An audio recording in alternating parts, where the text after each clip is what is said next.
Hello guys, welcome to box office ముచ్చట్లు. ప్రేమ్ అంటే 2 hours 17 minutes run time తో వచ్చిన ఈ మూవీ నెట్ఫ్లిక్స్ లో స్ట్రీమ్ అవుతుంది. ఈ సినిమా ఇప్పుడు ఎలాగుందో చూద్దాం. ఈ సినిమా బేసిక్ లైన్ వచ్చేసరికి హీరోకి పెళ్లి కావట్లేదని వాళ్ళ పేరెంట్స్ చాలా ఫీల్ అవుతూ ఉంటారు. అదే టైంలో హీరోయిన్ కూడా పెళ్లి కావట్లేదని తన పేరెంట్స్ కూడా ఫీల్ అవుతారు. అలా వాళ్ళిద్దరు కలిసి ఒక పెళ్లిలో మీట్ అవ్వడం వలన హీరో వాళ్ళ ఫ్యామిలీ అలాగే హీరోయిన్ వాళ్ళ ఫ్యామిలీ వాళ్ళిద్దరు కలిసి పెళ్లి చేద్దాం అనుకుంటారు. పెళ్లి చేసేటప్పుడు హీరో నేను ఒక వర్క్ ఏజెన్సీలోని చేస్తున్నానని చెప్పడంతోనే హీరోయిన్ తన పెళ్లికి ఒప్పుకుంటుంది. పెళ్లికి తర్వాత తెలుస్తుంది తను ఒక దొంగతనం చేస్తాడు. ఆ విషయం తెలిసిన హీరోయిన్ ఎలా రియాక్ట్ అయింది, తర్వాత వాళ్ళ లైఫ్ ఎలా మారింది అనేది మూవీలో చూపించడం జరుగుతుంది. ఈ సినిమాలో ఎటువంటి అడల్ట్ కంటెంట్ అయితే ఉండదండి. ఈ సినిమా డైరెక్షన్ విషయానికి వచ్చినట్లయితే డైరెక్షన్ అయితే బానే ఉంది కానీ స్టోరీ చెప్పే విధానం బాలేదండి. ఈ స్టోరీని మనం చాలా సినిమాల్లోనే చూసే ఉన్నాము. ఈ సినిమాలో కొత్తదనం అయితే ఏం లేదు, కానీ చెప్పే విధానం అయితే అసలు బాలేదండి. చాలా లాగ్ అయితే అనిపిస్తుంది. లవ్ స్టోరీ అనేది అసలు వర్కౌట్ అయితే కాలేదు. హీరో యాక్టింగ్ అలాగే హీరోయిన్ యాక్టింగ్ కూడా బాగుంది. మిగతా కాస్టింగ్ యాక్టింగ్ కూడా బాగుంది. స్టోరీ చెప్పే విధానంలో గ్రిప్పింగ్ లేకపోవడంతో స్టార్టింగ్ నుంచి ఎండింగ్ వరకు కూడా మనం లాగ్ అయినట్టే అనిపిస్తుందండి.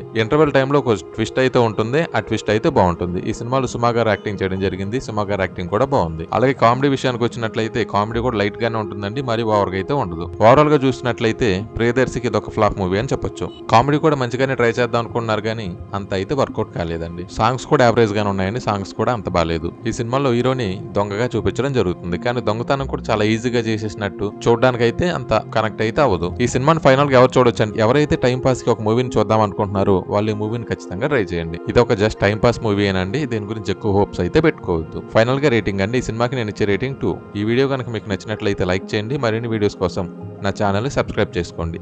Thank you for watching.